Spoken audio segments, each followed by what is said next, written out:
युग परिवर्तन का समय चल रहा है और इस प्रकार से जाति पाति के भेदभाव में बटे रहेंगे तो कोई भी युग परिवर्तन देख नहीं सकता। यही सत्य है। हम आज ब्राह्मणों के विषय पर बात करने जा रहे हैं कि ब्राह्मण कहते किसे हैं। क्या कोई जाति से ब्राह्मण होता है? जैसे कि ब्राह्मणों में भी कितनी कैटेगरियां बांट दी गई हैं। ये शर्मा जी हैं, ये शास्त्री जी हैं, ये उपाध्याय जी हैं, ये पंडित जी हैं। सभी लोग ब्राह्मणों में ही आते हैं।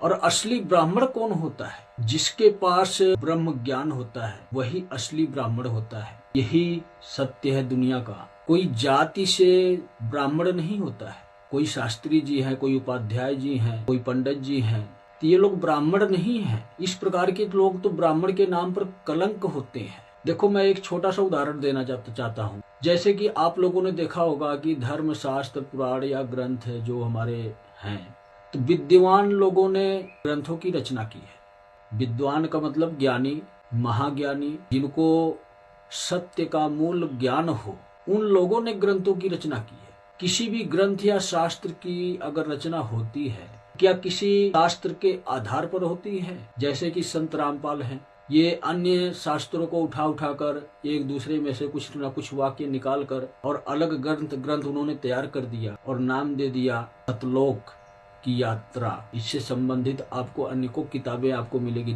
संत रामपाल की। उन्होंने कोई रचना नहीं की है। उन्होंने, कहते हैं ना कि मिलावट का जमाना है, उन्होंने शास्त्रों के उपायों को उठा कर मिलावट करके एक ऐसा धर्म तैयार किया जिससे जिस रास्ते पर चलकर किसी भी इंसान का भला ना हो।